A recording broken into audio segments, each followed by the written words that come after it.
හරි. මේ මම ඔයාලට එක දෙයක් එක උපදේශයක් දෙන්නම් ටර්ම් ටෙස්ට් එක වෙනුවෙන්.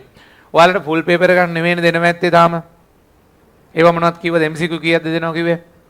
ඇහන්නේ 25. හරි. ඔයාලා මෙන්න මේක මං කියනවට කරන්නකො පුතේ.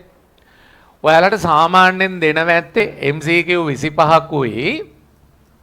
හරි. structured essays දෙකකුයි. essay එකක්ද දෙකක්ද? ඔව් essay දෙකකුයි දෙනවා ඇත්තේ. හරි. සාමාන්‍යයෙන් ඕක තමයි සාමාන්‍යයෙන් ඔය පළවෙනි ටර්ම් ටෙස්ට් එකේ දෙන ආකෘතිය. ඒ කියන්නේ ෆුල් පේපරෙන් භාගයක්. හරි. ෆුල් පේපර් එකකින් A level ෆුල් පේපර් එකකින් භාගයක්. මෙතන සමහර වෙලාවට තුනෙන් දෙකක් වගේ සිලෙක්ට් කරන්න දෙයි. එහෙම නැති වෙයි බොහෝ දුරට. එතකොට ඔයාලට මේ වැරද්ද වෙනවා. ඔයාලා අතින් මෙන්න මේක වෙනවා පුතේ. මේක හොඳට තේරුම් ගන්න. මේ essay දෙකට ඔයාලට දෙනවනේ පැයක්. structured essays දෙකට දෙනවා පැය භාගයක්. MCQ 25ට නැවත පැයක් දුන්නාම පස්සේ පුතේ ඔයාට මේ පේපර් එකට දෙන්නේ පැය දෙකමාරක්නේ. හරි. මම මේ කියන කතාව ඔයාලගේ පේපර් ක්ලාස් එකේ පේපර් එකටත් වැදගත් වෙනවා. පුතේ මට ඔයාලට කියන්න තියෙන අනිවාර්ය වැදගත්ම කාරණය තමයි හරි ඔයා කිසිම හේතුවක් නිසාවත් ටයිම් එකට අනුගත නොවි වැඩ කරන්න එපා. සමහර ළමයි කරනවා දැන් මේ MCQ පේපර් එකේ MCQ 25ක් තියෙනවනේ. ඔය MCQ 25ට ගන්නවා පැය එකමාරක් විතර ගන්නවා. හරි. පැය එකමාරක් විතර ගන්නවා. නෑ අනිවාර්යෙන් දැන් ඕක දැන් A level විභාගෙට මෙහෙම වෙන්නේ නෑ පුතේ. මොකද A level එකේ MCQ තියෙන්නේ එක දවසක රචනා තියෙන්නේ තව දවසක. මේකෙ වෙන්නේ මේ ඔක්කොම ඔයාලට එකට දෙනවනේ. එතකොට ඔයාලට දැන් තේරෙනවා අම්මඩුට රචනා ප්‍රශ්නේ තව ටිකක් කරගත්තොත් නම් පුළුවන් නේද? සුළු කරගන්නත් තියෙනවා නේද? සුළු කරගන්න එකත් කරලම ඉවර කරමු කියලා. හින ලෝභකමේ වැඩේ කරගෙන යනවා. එහෙම නෙමෙයි. හරි.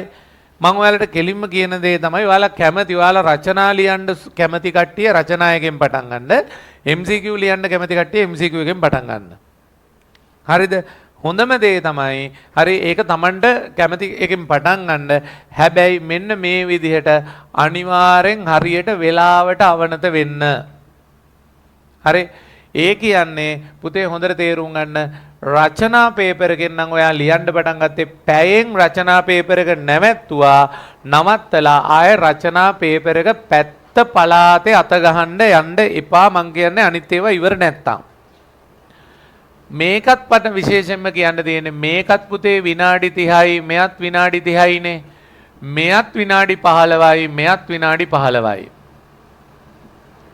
හරි. කිසිම හේතුවක් නිසාවත් පුතේ මේකට තියෙන වෙලාව අනිත් එක්කට ගන්න එපා.